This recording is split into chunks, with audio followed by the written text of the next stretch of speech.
महाराष्ट्र गट ब अराजपत्रित सेवा संयुक्त मुख्य परीक्षा 2025. विषय आहे मराठी. एक्झाम संदर्भातील यापुढील व्हिडिओ आणि व्हिडिओच्या नोटिफिकेशनसाठी MPSC exam gold channel subscribe करायला विसरू नका. व्हिडिओ आवडला तर व्हिडिओ लाईक करा आणि शेअर करा. प्रश्न पहिला, पुढीलपैकी कोणता शब्द तद्भव नाही? पर्याय आहेत 1 ऊन, 2 पाऊस, 3 तहान आणि 4 झाड. आणि अचूक उत्तर आहे पर्याय 4 झाड. तत्सम शब्द कशाला म्हणायचं? तर जे शब्द संस्कृत भाषेतील असून ते जसेच्या तसे म्हणजे शब्दांच्या रूपात काहीही फरक न होता मराठी भाषेत आलेले आहेत त्यांना तत्सम शब्द म्हणतात. तर तद्भव शब्द कशाला म्हणायचं? तर ज्या संस्कृत शब्दाच्या मूळ रूपात बदल होऊन ते मराठीमध्ये आलेले आहेत त्या शब्दांना तद्भव शब्द असं म्हणतात. ऊन, पाऊस आणि तहान हे तद्भव शब्द आहेत आणि झाड हा शब्द देशी शब्द आहे आणि म्हणूनच या ठिकाणी पर्याय 4 हे या प्रश्नाचं उत्तर आहे. प्रश्न 2, व्यंगार्थ म्हणजे 1 मूळ अर्थ आहे तसाच राहून दुसरा अर्थ सूचित, 2 व्यंगावर आधारित अर्थ, 3 अप्रकट होणारा अर्थ आणि 4 रूढ अर्थ. आणि अचूक उत्तर आहे पर्याय 1 मूळ अर्थ आहे तसाच राहून दुसरा अर्थ सूचित. व्यंगार्थ म्हणजेच शब्दाचा मूळ किंवा सरळ अर्थ न घेता त्यातून सूचित होणारा किंवा उपहासात्मक अर्थ. जेव्हा आपण एखादे वाक्य बोलतो आणि त्यातील शब्दशः अर्थापेक्षा वेगळाच व गर्भित अर्थ अभिप्रेत असतो तेव्हा त्याला व्यंगार्थ असं म्हणतात. व्यंगार्थ कसा समजून घ्यावा? तर व्यंजनाशक्ती ज्या शब्दशक्तीच्या माध्यमातून मूळ अर्थाला बाधा न पोचवता एक नवा अर्थ समोर येतो त्या शक्तीला व्यंजन असं म्हणतात. प्रश्न 3, धातूंना कृतप्रत्यय जोडून जेव्हा शब्द तयार होतात तेव्हा त्यांना काय म्हणतात? पर्याय आहेत 1 तद्धिते, 2 कृदंते, 3 नामसाधित आणि 4 प्रत्यय. आणि उत्तर आहे कृदंते. कृतप्रत्यय हे नेहमीच क्रियापदाच्या मूळ धातूला जोडले जातात. कृतप्रत्यय लागून तयार होणाऱ्या नवीन शब्दांना कृदंत असं म्हणतात. याच प्रक्रियेमुळे मूळ धातूपासून विशेषणे, भाववाचक नामे आणि धातुसाधित रूपे ही तयार होत असतात. तद्धित हे व्याकरणामध्ये असे प्रत्यय असतात जे मूळ धातू व्यतिरिक्त इतर शब्दांना म्हणजेच नाम, सर्वनाम, विशेषण यांना जोडून नवीन शब्द तयार करतात. या प्रक्रियेद्वारे बनवलेल्या शब्दाला तद्धितांत किंवा शब्दसाधित असं म्हणतात. तर नामसाधित जे शब्दयोगी अव्यय मूळच्या नामापासून किंवा नामाच्या रूपात बदल होऊन तयार होतात त्यांना नामसाधित शब्दयोगी अव्यय असं म्हणतात. उदाहरणार्थ आत, बाहेर, मागे, पुढे, मध्ये, विषयी, प्रमाणे इत्यादी प्रत्यय लागून तयार होणारे शब्द. प्रत्यय जे शब्द किंवा अक्षरांचे समूह मूळ शब्दांच्या शेवटी जोडले जातात आणि त्यांना अर्थ बदलून किंवा त्यात काही वैशिष्ट्य आणून नवा शब्द तयार करतात त्यांना प्रत्यय असं म्हणतात. प्रत्यय हे 2 प्रकारचे असतात. एक म्हणजे कृतप्रत्यय, त्याला धातुसाधित असं म्हणतात. जे प्रत्यय धातूच्या किंवा क्रियापदाच्या मूळ रूपाच्या शेवटी लागतात त्यालाच कृतप्रत्यय असं म्हणतात. उदाहरणार्थ मूळ धातू जा, जाला लागणारा पुढचा शब्द नारा म्हणजे जाणारा. तद्धित प्रत्यय जे प्रत्यय नाम, सर्वनाम किंवा विशेषणांच्या शेवटी लागून नवीन शब्द बनतात.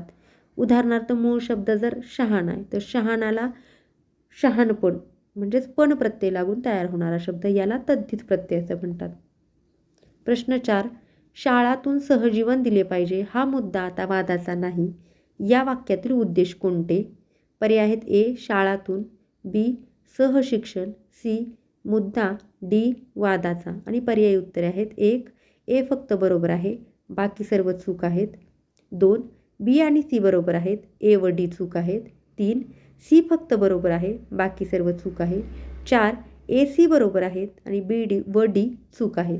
आणि अचूक उत्तर आहे पर्याय 3 C फक्त बरोबर आहे, बाकी सर्व मुद्दे चूक आहेत. वाक्यातील उद्देश म्हणजेच कर्ता. ज्याच्याविषयी वाक्यात माहिती सांगितली जाते तो म्हणजे उद्देश. दिलेल्या वाक्यातील उद्देश हा मुद्दा आहे. वाक्य पृथक्करण करताना वाक्याचे 2 मुख्य भाग पडतात. एक उद्देश विभाग आणि दुसरा विधेय विभाग. उद्देश विभाग उद्देश म्हणजेच कर्ता आणि उद्देश विस्तार यांचा समावेश उद्देश विभागात होतो. तर विधेय विभागामध्ये क्रियापद, कर्म आणि त्याचे विस्तार यांचा समावेश होतो. वाक्यातील उद्देश ओळखण्याची पायरी याला म्हणूयात. क्रियापद शोधायचं झालं तर वाक्यातील क्रियापद दर्शक किंवा क्रियादर्शक शब्द शोधावा लागतो. येथे क्रियापद आहे, नाही म्हणजेच शाळेतून सहजीवन दिले पाहिजे हा मुद्दा आता वादाचा नाही. नाहीला जर प्रश्न विचारला, नाही हा क्रियेचा मुख्य आधार काय आहे किंवा कोणाविषयी बोलले जात आहे, तर उत्तर काय मिळेल आपल्याला, तर मुद्दा. काय वादाचा काय नाही म्हणजेच वादाचा मुद्दा नाही. म्हणून या ठिकाणी पर्याय 3 हे उत्तर अचूक आहे. प्रश्न 5. पुढील विरोधार्थी शब्दांची चुकीची जोडी कोणती? 1. भाविक विरुद्धार्थी शब्द आहे बुद्धिप्रामाण्यवादी. 2. दिव्य विरुद्धार्थी शब्द आहे पार्थिव. 3. खेद त्याला विरुद्धार्थी शब्द आहे मोद. 4. भ्रष्टाचार खाबुगिरी. आणि अचूक उत्तर आहे पर्याय 4. भाविक बुद्धी कशाला म्हणायचं, तर प्रामाण्यवादी 2 परस्पर विरोधी विचारसरणीचा मेळ घालणारी किंवा माणसाच्या मानसिकतेची द्विधा अवस्था दर्शवणारी संकल्पना म्हणजे भाविक बुद्धी. भाविकता जेव्हा माणूस भावना, श्रद्धा आणि श्रद्धेवर आधारित मूल्यांचा विचार करतो, यामध्ये भक्ती येईल, प्रेम येईल, निसर्गावरील विश्वास यांचा समावेश होईल. तर बुद्धिप्रामाण्यवाद यात माणसाला एखादी गोष्ट पटण्यासाठी तार्किक आधार, विज्ञान आणि निरीक्षण यांची गरज असते. केवळ आंधळेपणाने न मानता बुद्धीला पटेल तेच सत्य मानणे हा याचा मूळ गाभा आहे. या दोन्हीच्या मिश्रणातून अशी व्यक्ती तयार होते जी देवावर किंवा शक्तीवर श्रद्धा तर ठेवतेच म्हणजेच भाविक आहे, परंतु प्रत्येक गोष्टीमागे का, कसे हे शोधण्याचा प्रयत्न करते म्हणजेच बुद्धिप्रामाण्यवादी आहे. ती अंधश्रद्धाळू नसते तर तर्कशुद्ध पद्धतीने आपली श्रद्धा ही टिकवून ठेवण्याचा प्रयत्न करत असते. दिव्य आणि पार्थिव या 2 विरोधी टोकांची ही जी 2 रूपे आहेत, त्यामध्ये दिव्य याचाच अर्थ ईश्वरीय, अलौकिक किंवा चमत्कारी असा होतो. जी गोष्ट सामान्य मानवी आवाक्याबाहेरची आणि पवित्र आहे तर दिव्य तिला दिव्य असं म्हणायचं. तर पार्थिव याचाच अर्थ पृथ्वीशी संबंधित, मातीचा किंवा नाशवंत. पृथ म्हणजेच माती, मातीपासून बनलेले शरीर किंवा वस्तू ही पार्थिव होय. उदाहरणार्थ मातीचे शिवलिंग किंवा मानवी पार्थिव देह. हे जग आणि आपण स्वतः पार्थिव म्हणजेच मातीचे नाशवंत तयार झालेले आहोत. तर त्या सृष्टीचा चालविणारा किंवा मानवी आत्मे हे दिव्य आहेत किंवा अलौकिक आहेत अशी ही विभागणी केलेली आहे. हे मानवी जीवन, निसर्गाचे भौतिक स्वरूप आणि आध्यात्मिक स्वरूप यांच्यातील संबंध दर्शवत असते. खेद आणि मोदमध्ये काय फरक आहे, तर ही मानवी भावनांची 2 परस्पर विरोधी टोके आहेत. खेद म्हणजेच काय, दुःख, खंत, पश्चाताप किंवा मनस्ताप. चूक झाल्यावर किंवा काही गमावल्यावर होणारी वेदना म्हणजेच खेद. मोद म्हणजे काय, तर आनंद, हर्ष, उल्हास, समाधान. यश मिळाल्यावर काही किंवा प्राप्त झाल्यावर होणारा आनंद. मानवी आयुष्यातील चढउतार दर्शवत असतात. आयुष्यात आनंद, मोद आणि दुःख, खेद हे दोन्ही अविभाज्य भाग आहेत. या 2 अवस्था चक्रासारख्या फिरत असतात आणि याच भावना माणसाला परिपक्व देखील बनवत असतात. भ्रष्टाचार आणि खाबुगिरी ही सामाजिक आणि नैतिक मूल्यांच्या अधोगतीची 2 रूपं आहेत. भ्रष्टाचार हा स्वतःच्या वैयक्तिक लाभासाठी किंवा स्वार्थासाठी अधिकाराचा किंवा पदाचा गैरवापर करणे होय. यातच लाचखोरी, फसवणूक, नियमांचे उल्लंघन याचा समावेश होतो. तर खाबुगिरी ही भ्रष्टाचाराला जन्म देणारी मूळ प्रवृत्ती आहे.